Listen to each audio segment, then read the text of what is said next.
Welcome to Comically Comics, your one-stop listen to all things comics. We're talking books, movies, TV shows, video games, and more.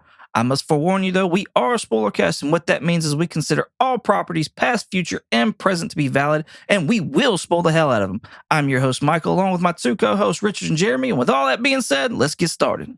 All right, it's Sunday, January 11th, and we are back, and we're starting somewhat of a new series for this year. Doomsday is coming up. Richard's not hyped about it at all. And we thought, though, it'd be good to run through the Jonathan Hickman Time Runs Out storyline that leads directly into his Secret Wars. So I think the plan right now is to do about 2 comic books an episode until as we lead up to Doomsday. I'm pretty excited about this because I've never read The Time Runs Out. I think I've collected all of it, but I've never opened or read any of it. So that's the rundown for this. Richard, you've read this story, haven't you? Yes, but I think I read because you know how it swaps between New Avengers and Avengers. Mm-hmm. I think I read just the New Avengers one because I don't remember any of the stuff dealing with the space stuff. I just remember the Earth-based stuff. I got you. Okay.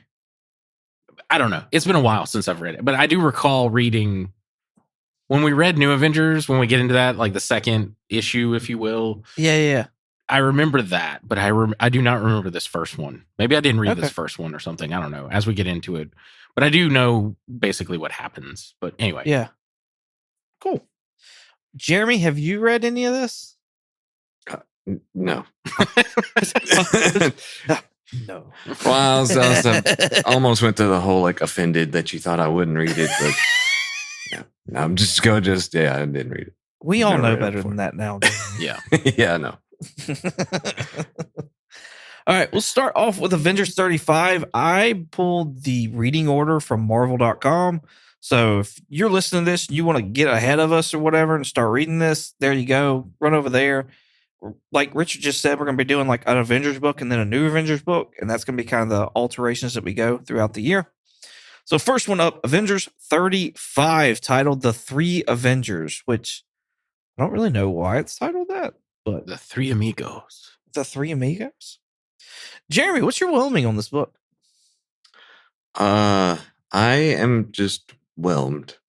This is the kind of thing that really bugs me of why I could never go into a comic book store and actually know what the heck is going on. Because we're reading for this whatever story we're reading this issue 35 of this series, but then you got to go jump over to issue 24 of this series, and I'm like, this is the whole thing here. This is the reason why you can't. I don't know.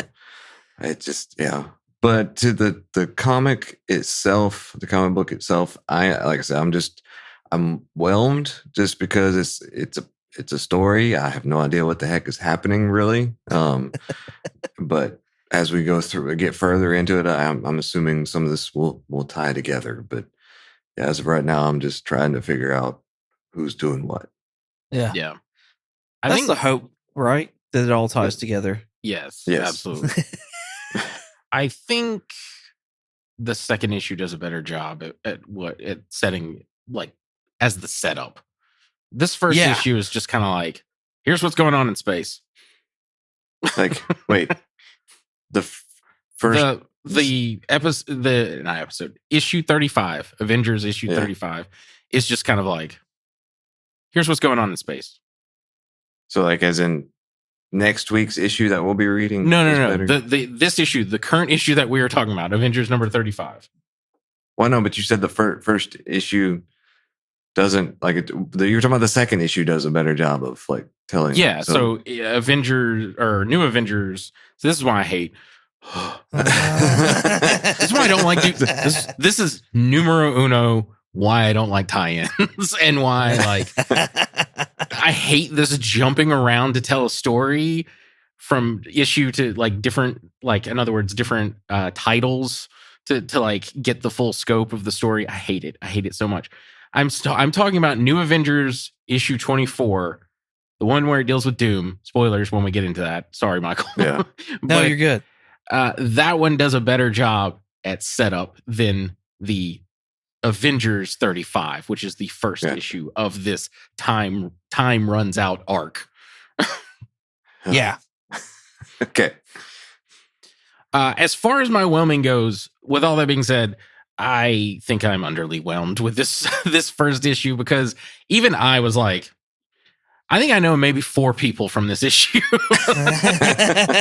And I appreciate the, like, this is where they're doing it now on newer comics, where they have like an actual, like, who the fuck these people are in case you don't know. But still, I was like, I don't really know what their ish is, to be honest with you. Like, okay, yeah, I know his name now, but like, what does he do? Why is he this way? Like, Right. Yeah, no, there's a lot of unanswered questions that kind of, to what Jeremy was saying earlier, is it doesn't help being confused going into a book, especially one like this, where like this is where you start off. To me, I was underwhelmed as well. And like, of course, like you were saying, they let you know names and whatnot, but it's like when you're first starting out, you don't understand like why those names make a fuck bit of difference. yeah. And it's the hope is that they do. You know what I mean? Yeah. But how many times have we read something and it doesn't? Yeah, and then they did like a previously on, and that didn't really help either. So I just said fuck it and went to the wiki and was like, oh, okay, all right, I understand more now. So, but yeah, no, and also this isn't necessarily a testament to just comics. This is more of a Hickman thing. Hickman is a long form storyteller, so unfortunately, in order to get the full scope of everything, you need to read whatever Fantastic Four #1 from him from like 2012 or something, and start there. Yeah. And that, unfortunately, that's a lot of reading. I undertook that reading a while back because I wanted to get all that. And he sows seeds for everything, which is kind of cool. I like that, but it is not something you should jump in the middle of, because then you're like, what the fuck is happening right now? That kind of terrifies me, honestly, because like Tom King, I feel, is that way as well. He's very much a long form storyteller, but he like throws in short stories, it seems like, as he's telling this one long story. And we all know my stance on like Tom King's writing. Right. So I'm like, oh no, not you too, Hickman. But yeah, this whole issue started off with a, how did you put it, Richard? A not a who's who, but a where we've come from kind of thing. Previously on. Oh yes, previously on Avengers. Basically talking about the formation of the Avengers, talking about Tony and Cap and their alliance and stuff like that, and how things have kind of shifted them apart because of the Illuminati. Yes. So Cap was very much against the Illuminati and what they were doing and whatnot, because it was just not it wasn't the right thing to do in his mind. Yeah, they were blowing up Earths. Yeah. That's basically what happened in the previous, because I was reading that during all that, because I didn't like it, because it basically turned the Avengers, like the core Avengers, like into monsters, essentially. Yeah, I got you. So I had a question whenever I was reading on the kind of like right after the whole previously on thing. It shows Avengers and the list off, like shows pictures of them. Some of them look like they're kind of darkened out a little bit. I mean, is that of any significance at all? Yeah, I think, to be honest with you, yes. I think those players currently are missing. Okay. We don't know the whereabouts of them. Yeah. Both Rogers, Falcon, Captain America, Hulk, and because that's Iron Man. Then in this one where they asked like where those were. Right. Yeah, maybe they captured whoever that was. Amadeus Cho. There you go. The book does start off though in Alpha WAN system, with a group of aliens, not Martians, aliens, Exo Nihilo, and I guess is that not like no? I don't know. There's no phonetic spelling for it. They're also called gardeners, so you could just call them that too. Oh, I didn't see that. Yeah, the builders. They're it's a whole thing with the builders. I don't know if you know the builders, but I don't know. Fuck the builders. They deal with them. Like the builders created them, and the A-lifts or whatever they're called. So builders would have to have gardeners. Wow, that's a big downgrade. So they're trying to contain a sun from like exploding, is what it looks like.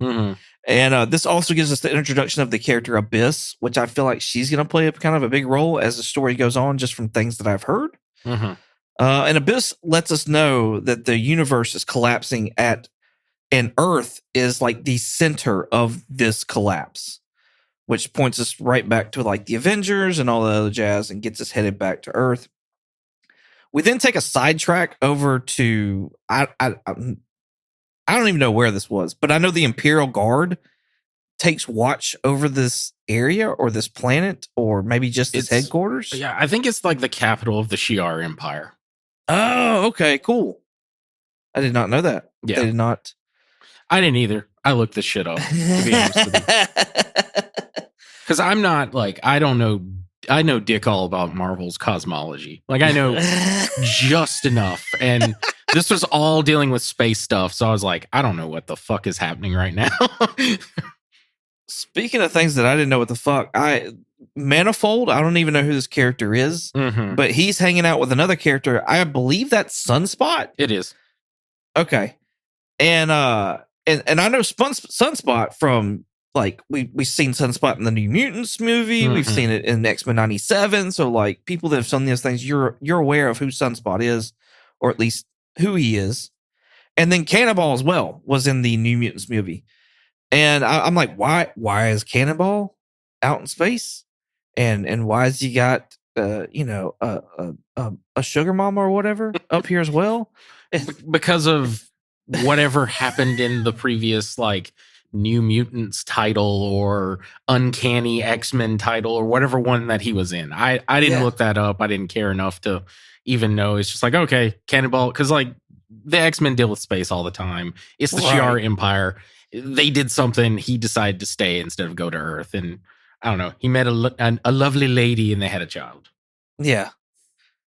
And it looks like Sunspot, is he over AIM or is he just working for AIM? He has, at this point, he has taken over AIM.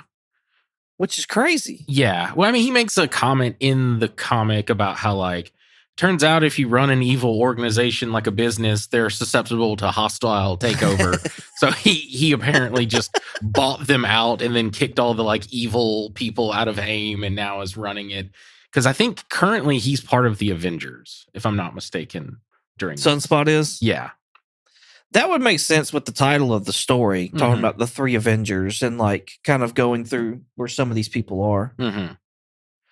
Then we take a nice little trip over to Orison Field, where we find the character Starbrand and Nightmask. Never heard or seen Nightmask before, ever. Yeah, this was like, who? But apparently he's got a case of Benjamin Button because he's just getting younger, is what it sounds like from the writing. And they're fighting these mechanical creatures called A-lifts. I'm assuming you pronounce it A-lifts, but so when the builders, for those that don't know, the builders are like a race of being that like created the universe prior to what the Marvel universe that we know. They like helped build that. And the gardeners which are those ex nihilios or however you pronounce them, the gardeners, like golden guys, they go onto like dead planets and they will bring life to it, if you will. And then the A-lifts go and destroy previous things. So they're like the bad guys, if you will. They kind of, I don't think they are, but they kind of remind me of like the Rom character. Okay. You know what I'm talking about? Like they just, the way they look. Space Knight Rom. Yeah. for people that are trying to get a visual, they reminded me a lot of ROM. So I kind of wanted to look and see like if that was like a thing. They look like the Fox's future Days of Future Past Sentinels. Those poor Sentinels. I gotta look. I'm going back now. Are you talking about the ones that were on like the baseball field, or are you talking about the ones that were No. The future ones, the ones that use like Mystique's blood and they can like morph into different powers. Yeah, they kind of look like those. I can see it. I can see a resemblance. They look a little more mechanical, but they're not as sleek. If they were more sleek, yes. Anyways, Nightmask, I don't know. And then who cares about Starbrand? Are there any Starbrand like fans out there? Because I didn't know. I've never even heard of him. So. We then go back to Sunspot and Cannonball. They're doing a talk and getting the whole reason why like Cannonball hasn't returned to Earth, and it's not because of his partner or their child. It's just the fact that like he doesn't want to go back. He's scared of going back, kind of thing. We find out that the Avengers are under S.H.I.E.L.D. I did make a note because it was just very like jarring to me. Cannonball is a very ugly guy, and he wears some really, really short shorts. Like, yeah, I think those are his boxers. Are they? I mean, I'm pretty sure they are. Huh. It almost looks like a skirt. I mean, if your power is that you like whatever explode from the waist down and fly towards them, you probably wear a skirt too. At least a kilt. Come on. Like tomato. Oh, we then take a trip to the Savage Land where we catch up with Hyperion. And he is working. AIM's apparently working there in the Savage Land. So lots of like AIM activity going on, which is kind of cool. And then we find that Thor is in the Savage Land as well. And he's kind of like brooding, getting ready to do something with Hyperion, going on mission. He's brooding because currently he has lost Mjolnir. This is like this is hot off the presses of him being like not worthy of Mjolnir. Well, and that wasn't said why yet either, right? Yeah, correct. Because that was a whole like Nick Fury whispered something into his ear, but nobody ever knew what it was until the last big event that happened before this was Original Sin. Okay, and he lost Mjolnir, and that's why he's up there with like a little jug of wine, and he's just like drinking his sorrows away and brooding. And he's already lost his arm at this point, too. Yeah, I forget how he loses the arm, to be honest with you. Same. Oh, so that's what I was going to ask, like how he lost it. Probably a frost giant. We then catch up with what looks like that's Maria Hill, is it not? Yes. Okay. Yeah, Maria Hill is very different from the Colby Smulders version in the movies. She kind of a bitch, to be honest. Well, she's the predecessor after, I believe, Tony. Because Tony, for a stint there, was director over S.H.I.E.L.D. Yeah. And I think she came in after him. I think she was, I want to say she was before him and then after. I don't know. They swap hands because like it's Nick Fury and then it was Captain America at one point and then it was Iron Man and then it was Maria Hill and then it was like whatever, someone else, and then it was back to Maria Hill. So I don't know. I find it interesting though, the helmets that her S.H.I.E.L.D. agents are wearing look very much like the Makers. Yeah. So what's the deal there? I don't know. I think I do know, but I'm trying to remember. But I think that's intentional. I don't know yet, but I think that's intentional. Okay. I know the big reveal there at the end is kind of like, oh, that has somewhat of a connection. Or could. Yeah, that's what I was thinking when that reveal there. I was like, oh, she looks just like the Maker. That is probably done intentional since this is written by Hickman and he created the Maker. Did he? I'm pretty sure, didn't he? I feel like Bendis did. Did Bendis because make the Maker? the only reason I think that is because no, Hickman may have done the Ultimate FF, Ultimate Fantastic Four, but like the first appearance of Reed Richards Mm-hmm. as the Maker is like Ultimate Fallout 4, the same as Miles Morales. Mm-hmm. Okay, so maybe it is Bendis. I don't remember. But that Reed Richards would have been in Ultimate Fantastic Four #1 and gone through that whole series. So I don't know who was writing Ultimate Fantastic Four. Yeah, I don't remember. We'll have to look that up. I'll check it out. But yeah, it was cool seeing the helmets. And then we get a character that's breaking into what looks like a SHIELD facility, trying to get some of Tony Stark's data. And it's none other than Amadeus Cho, everybody's hated hero here.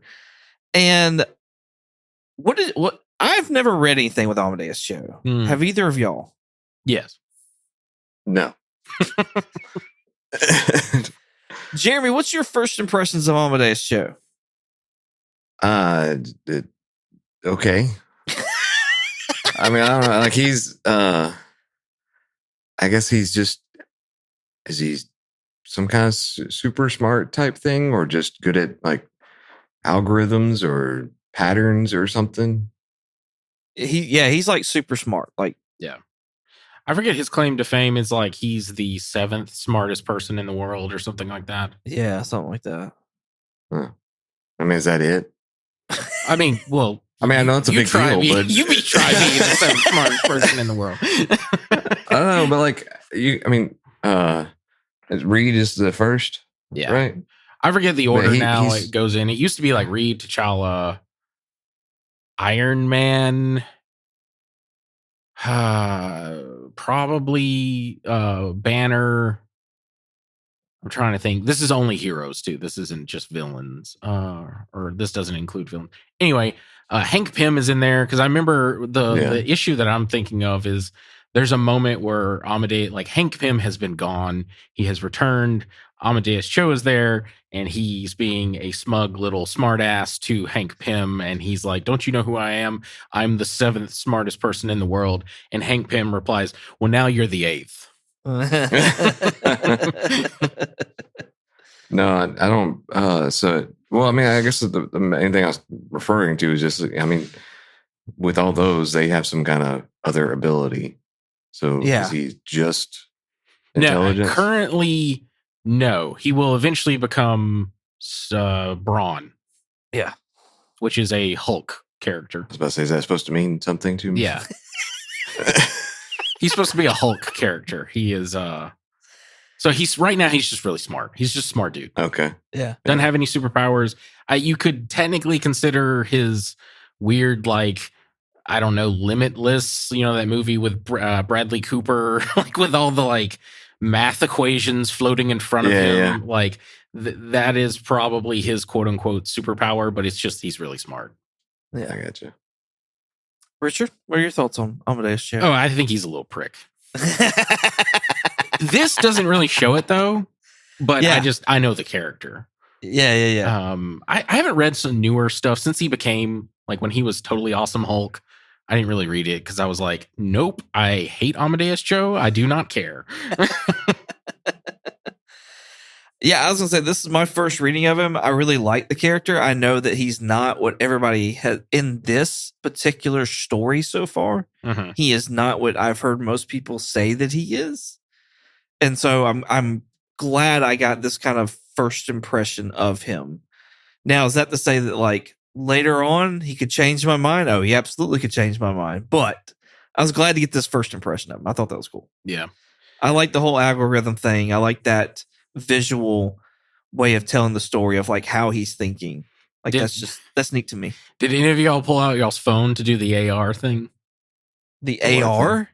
Yeah, they had like a thing at the front. I'm pretty sure it was mentioned at the front of it, talking about how if you download the like Marvel app and wherever there's an AR at the bottom, you can pull your phone up and it does like some kind of AR thing on your phone. I didn't do it. I was just wondering if one of y'all did it. Oh no. It's a gimmick. It's like, it's holographic foil covers. It's metaphorical. It's a gimmick thing to maybe like boost sales, but I was just curious. now looking back on it, I'm like, that's really dumb. No, I did not, only because the trade that I'm reading, it doesn't have those AR things in it. Oh, okay. So it's the one where you see him, everything's like red, and you see all the equations around him, and he's it's a close up at the bottom right. It has a little AR thing. Yeah, not on mine. I gotcha. So anyways, they realize it's Amadeus Cho because he's talking through the comms. He goes to break away because he can't like beam me up, Scotty, and get out of there to go back to the Illuminati. And this was probably the most exciting part of the book, was this whole chase scene with Amadeus Cho, and then them bringing in like these War Machine drones and the enacting Avengers with Carol Danvers on there and Hawkeye, and they're all dressed in black. Like, I gotta be honest with you, my note there was, oh no, the D team.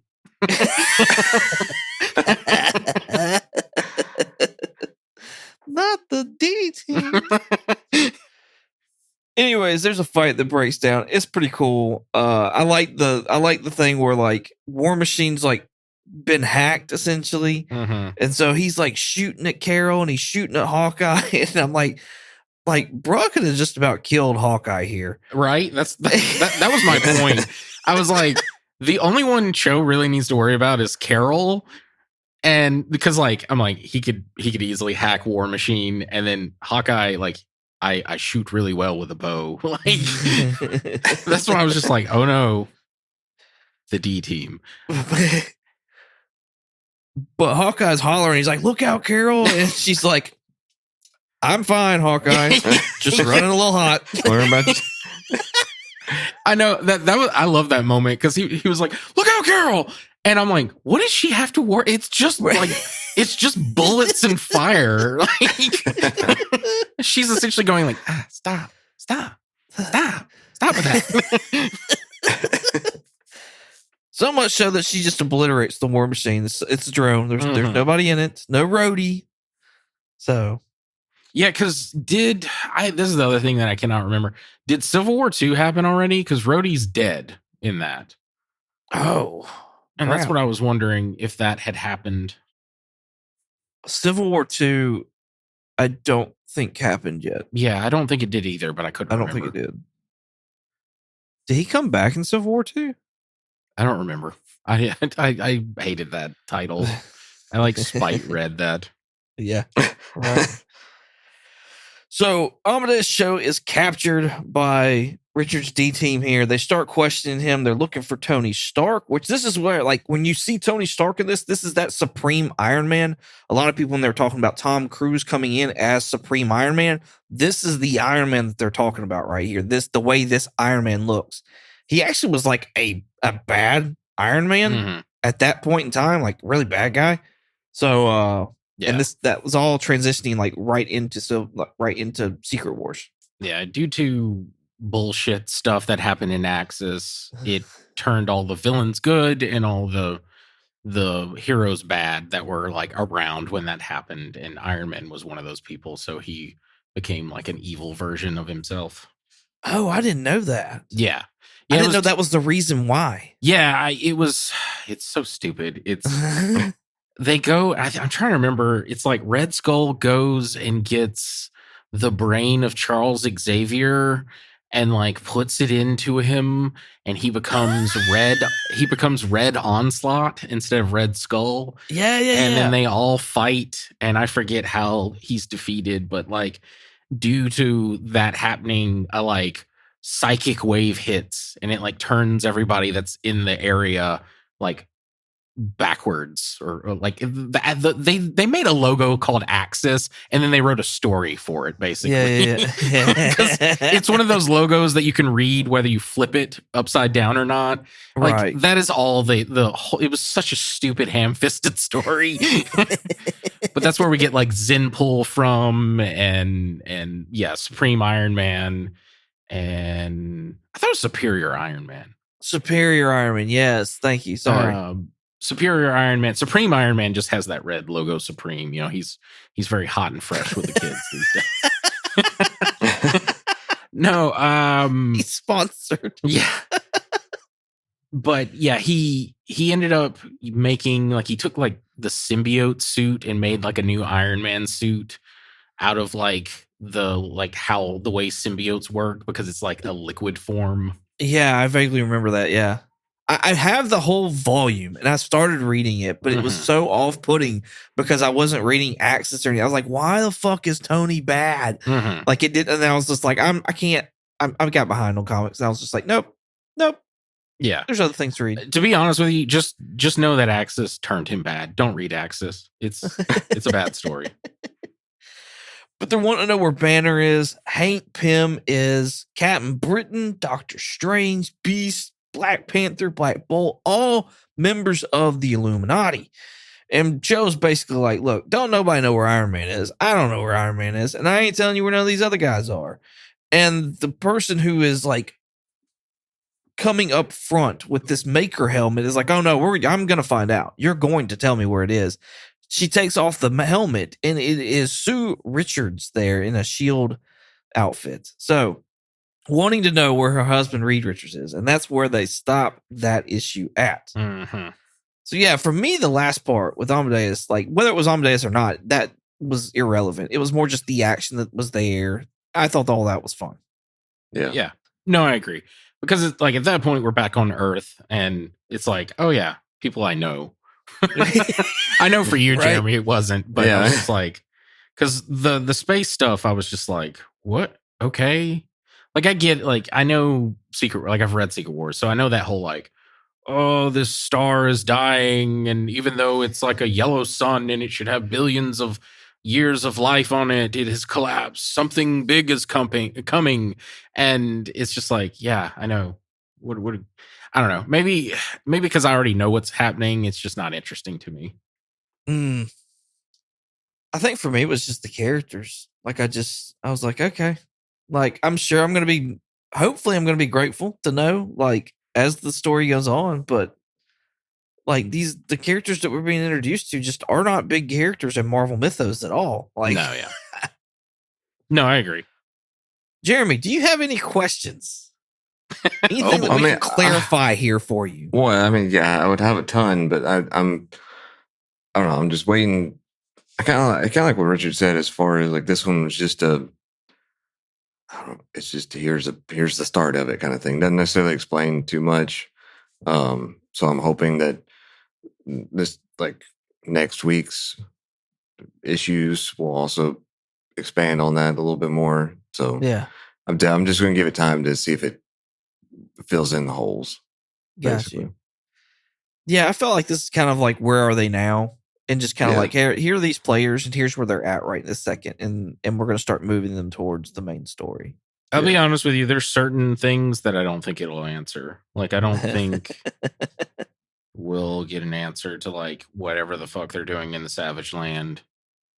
I'm fine with that. Yeah. Anyway, sorry. Yeah. Some of that, like, I'm okay at not necessarily answering, but like I said, we'll just kind of see where it goes. I figured the whole Savage Land thing was just like like I said, like, here's Hyperion, here's Thor. This is where they are right now. Yeah, and this is kind of the mood they're in. So, all right, y'all ready for New Avengers 34? Absolutely. 24. 34? 24. You said 34. Is it not 34? Or is it 24? It's 24. 24. Oh, my bad. 24. Hey, look, I knew something. This is why it's so stupid. Exactly. I think I read it wrong. I don't know what happened there, because I looked at the front of the book and I thought it said 34. That's crazy. Oh, well. Anyways, New Avengers 24, titled The Cabal. Jeremy, what's your whelming on this? I'm still just sticking with Whelmed right now, just because, I mean, it's still just the start of it. This one had a little bit more to it, it seemed, but I mean, I'm still just whelmed right now. All right then, Richard. That makes me sad. I was pleasantly whelmed with this one. Mostly because this entire issue is I think what the young kids call now is just doom aura farming. Like that's all he's doing the entire time.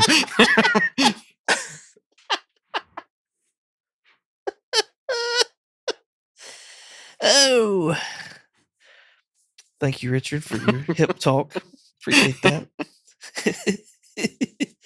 Yeah, I'm pleasantly whelmed as well. Like this issue has a lot of stuff going on with it, a lot of exciting things going on. Doom is absolutely part of that, and just like his, as Richard says, bravado that he carries with him, and like, let me show you my dick kind of mentality, which is humorous to me, honestly. So I do like how they start the issue off with showing you who the Illuminati is, a lot of the people that we just talked about. And then it shows you some of the other characters that are like, I don't know, in between. I don't know, but just involved. Black Panther Shuri, Doctor Doom, Christoph Vernard,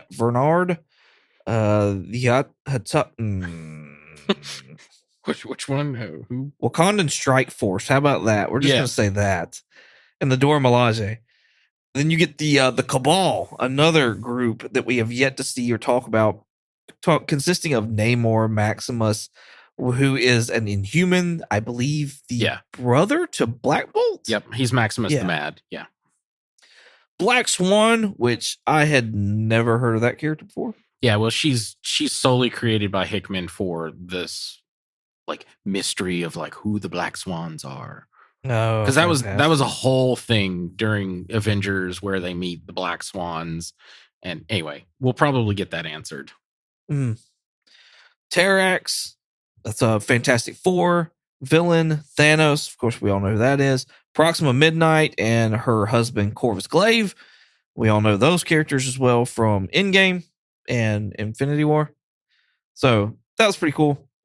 I like this previously on because we have where like Reed Richards is kind of telling the heroes like, hey, this is what's going down, this is what's happening, and Namor takes it upon himself of like it's kind of that Dark Knight moment of hand me the trigger, you can't do what needs to be done kind of thing. But Namor actually does it and blows up a whole Earth, and it kind of lights Tony on fire, looks like, and maybe some of the other heroes there. So Namor turns to a group of villains essentially, consisting of the people that we just talked about, forming the Cabal. And then 8 months goes by, and Namor comes knocking on Doom's door. And he's sitting down, he's having dinner with Christoph and Doom, and they're talking about the current things that are going on with the Cabal and whatnot like that, and how the universe is ending. Like, Doom doesn't know. Like, Doom has no idea what's actually going on out there, which I think is pretty funny. Oh, he knows. No, I know. That's what I'm saying. Like Namor comes to his door saying, like, telling him all these things of like, you like Doom doesn't already know. Yeah. Like this. That's what's funny to me. I love that whole interact. I love like him talking to Doom, and Doom's like just glaring at him, and he's almost like bored because he's like playing with the fire, and he's like using his magic ability to conjure like a little firefly out of the flame. Like it just looks like he's just bored with Namor. It's just really funny to me. I was telling my wife this because I love Doom.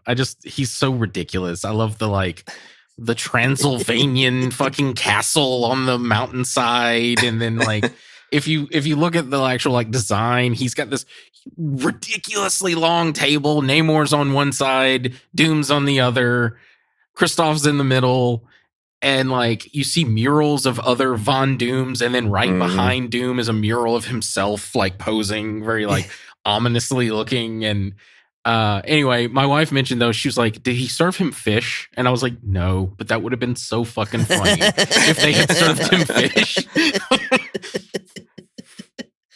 That is funny. We get like a rundown from Namor, like telling basically the audience like what's going on and how the Cabal are just like thriving on this whole like fuck the other Earths. And so it's not even just a like, hey, let's destroy the Earth. let's go on there and just like fuck them all up. Yeah, and like torture them. Like, I seriously think it's all of them like pissed off that they can't beat the heroes of their Earth. So they're like, we're just gonna murder and torture all of these fuckers. We'll be the best villains throughout the universe. So yeah, they're like they're just racking up a body count is all it boils down to. Mhm. And then just destroying the Earth and getting rid of all the evidence. Yeah, we see in one Earth it's like the Squadron Supreme, I want to say. And then the next one is another Earth's X-Men. Yeah. That one was I did have questions. Who are these characters with the X-Men?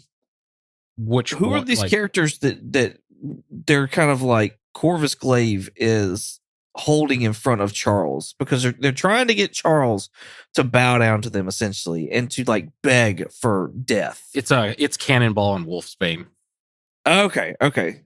So more. So he looked like the guy. Oh, okay. He almost looked like the guy that was on like in the Marvel movies that was with. Was it with Thanos? Yeah, That's who we're saying. Oh, it is. Oh, okay. The Black Order, where it had Ebony Maw. I'm trying to remember all of them now. Yeah. Who's the big guy? Oh, I can't think of his name right now. Yeah, I don't know his name. Off the top of my head, I don't know. Proxima Midnight, Ebony Maw, Corvus Glaive. I used to know all their names. Man, getting old sucks. Anyway, those are all like part of Thanos's Black Order, and like their whole ish is that they all have some sort of weird special ability where they can't die, and Thanos has promised them death. So like they serve him in hopes that one day they will eventually be granted death. I got you. Like Corvus, one of his special things that they don't really get into in the movies is when you kill him, his staff like brings him back. His glaive. Well, all right then. But yeah, I didn't know who those characters were. But that makes sense now. The Cannonball and the Wolfsbane, which we saw them in the New Mutants movie as well, Jeremy. Mm-hmm. So like we've already talked about Cannonball, but Wolfsbane as well. She was that was played by the Arya from Game of Thrones. Oh yeah. Okay. Yeah, that was her. But yeah, that's what it is he's got Charles down there and trying to make him beg for death, and he finally makes him do it. That was a pretty crazy scene. Yeah. And like the look on Thanos' face and stuff, I was just like, wow, that's bananas.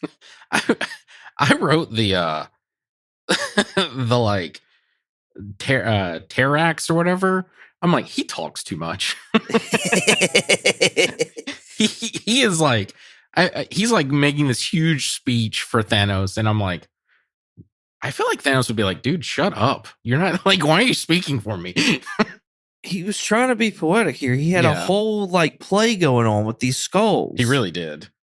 I want to know whose skulls those are. That's the one I couldn't figure out. Like you see most of the like well-known X-Men, like we see, I'm trying to scroll back up. We start off with Havoc, Cyclops, you see Wolverine, Skeleton, you see Rogue, Storm. Obviously there's Professor X, who's the surviving one. Then we see those two skulls, and he's sitting on top of Nightcrawler, Gambit, Magneto, Psylocke, Jean Grey, Phoenix, Jean Grey, and then I think that's it. And then it's just Wolfsbane and Cannonball. There's Colossus as well. Yeah. And then there's Angel, a very small drawing of Angel, and somebody else that I have no idea. Probably Magic. Yeah, maybe Magic. But anyway, like I wanted to know whose skulls those were, because I was just like, who is that? And then they kissed. Yeah. That part was so weird. It was like, and now kiss. And I like Xavier's like response to that. What is wrong with you? Yeah. With all of you? Yeah, they are all about the bloodlust. Like they are just straight up like just absolutely like reveling in this like murder. Again, I think it's because they've lost so many times to the heroes of their universe. Oh yeah, no, that makes sense. Like they're big dogs now, yeah. Mm-hmm. From there, we go back to our Earth, which I felt like did a really bad transition because they made sure to sit there and say when we were watching the Cabal like take out these X-Men that this was Earth 71202. Mm-hmm. But when we get to Wakanda, which is just being like it's under siege right now, like Yeah. it's being ransacked. There's no mention of like Earth 616 or anything like that. Yeah. And I don't like that. I absolutely agree with you. The only reason like you're supposed to know this is because again, it's a Hickman story, so he assumes you've read everything like prior to this. And in the New Avengers back when so all that was going on is like they discovered the incursions and they were like debating the morality of like when one comes up we're going to have to choose either us or them. And you know, we saw from the previously on they're like we can't do it, and Namor's like fuck it, I'll do it, y'all ain't got the balls, I'll do it, and he blows up that Earth. And the Illuminati was like, you've gone too far, like you're out, you get the fuck out of here. So Namor goes to the necropolis, which is in Wakanda, and he frees all of these villains that are now part of the Cabal. They were all locked up there. So that is why like Wakanda's necropolis is like fucked up because Namor like blew that shit up with like the help of like the Mad Thinker, or not the Mad Thinker, Maximus the Mad and all that stuff to free Thanos, to free Terrax, to free Proxima Midnight, Corvus Glaive, all those people. Gotcha. Wow. Well, that helps make sense though a little bit too of why they're kind of there is because they know the bombs for these incursions are there as well. Yeah, that's where the Illuminati hid it. Yeah. So we find out like Shuri and T'Challa are like retreating back to where these bombs are. They're trying to make sure that they're safe and trying to get them moved so that they can still have them. Well, Maximus has already beat them there. And I guess put up some kind of force field that could just incinerates people. Yeah. Good Lord. Yeah, just straight up like, I don't know, from Mars attacks, just turns you into a skeleton. Yeah. And so then our heroes got to take on not only Maximus, but Proxima Midnight, which she's bad. Like, that's a bad woman right there. Yeah. So, again, there's more retreating. T'Challa's trying to get them to like, you know, jump out of there, quite like Amadeus Cho did earlier, or was going to do earlier, and Shuri stays behind and takes on Proxima Midnight by herself. I don't think that's a smart move, honestly. Same. I don't see Shuri coming out of that. Yeah, I just wrote poor Shuri. Yeah, I think she went into it knowing like this is it for me. Yeah. Which, I mean, honestly, with the whole incursion things and whatnot like that, she probably didn't want to be part of that as well. So we then jump back to Latveria. Namor or Doom has left Namor at the table because he has other things to do and take care of. And he goes and takes Kristoff to this laboratory that is there. And we find out, is it the Thinker? Yeah, the Mad. That's why I slipped up when I was trying to say Maximus the Mad. That is the Mad Thinker, which is a Fantastic Four villain. Gotcha. He's got him in this laboratory, and he's been researching a piece of an Earth that was collected from an incursion that was happening over Latveria. And there's this really cool scene of like Doom fighting a robot or something like that that's coming from the sky, and everything's all red. Really cool panel. And with this one piece of this other Earth, the Thinker was able to not only map out the network of Earths, but also figure out like where the beginning and who is behind all of this, which has got Doom pretty excited. And then he reveals that he has the Molecule Man locked up, and he's going to use him more than likely as a weapon. So that's where we're ending, and that's where we left with until the next issue. Yep. I wrote there when it shows Molecule Man, I was like, let's go.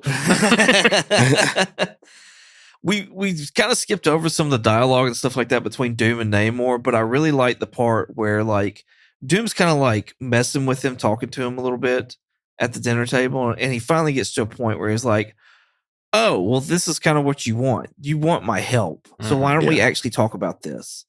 And so then they get to talking. He's like, well, the fact of the matter, essentially summarizing here what Doom was saying is that, like, the fact of the matter is I can understand you going to the Illuminati and then not really jiving with them because of all the things. But then you still didn't come to me. Mm-hmm. You went with these other fucktards. Mm-hmm. And now, because you failed once again, you bring that stench to my doorstep. Mm-hmm. I am not second best, bitch. Yeah. Get the fuck out of my castle. Yeah. Yeah. He is like, I do not. Doom does not get sloppy seconds. That was freaking awesome. I love it. Yes. No, I love it. that I too. love the part where Namor's like talking about all the food on the table. And he's like, with everything that's happening, don't you think you should like give it to your people? And he talks about how like, do you think that the people of Latveria, like, in other words, that like they wouldn't storm my castle to take their food because they are well fed, that they wouldn't lay down their lives to make sure that the walls of this castle stay up for eternity? Like, and he makes a line about how like when the people of Latveria go to bed and they pray to whatever god that they pray to, they give thanks to me first. And I was like, damn, like again, Doom is just aura farming at this point. I really hope a lot of the issues coming up are a lot like this last one. I really liked this one. I really enjoyed it a lot. Enjoyed the dialogue. I enjoyed the action that it had. It was really fun, really good issue. So excited to see what comes next in the next two issues. Avengers needs to step up their game. Is all I'm saying. Like New Avengers seems to be where it's at. Yeah. I'd agree there. I got bad news. I don't think it does. That's funny. All right. Well, cool. You have any questions, Jeremy? Not right now. That's funny. All right. Well, I'm not sure what we're doing next week, but I know we'll be back on these mics talking about nerd shit. So come join us for that. In the meantime, Jeremy, where can I find you at? They can find me on Twitch under the handle Night Fury GTO. It's Night with a K. And you can find me here.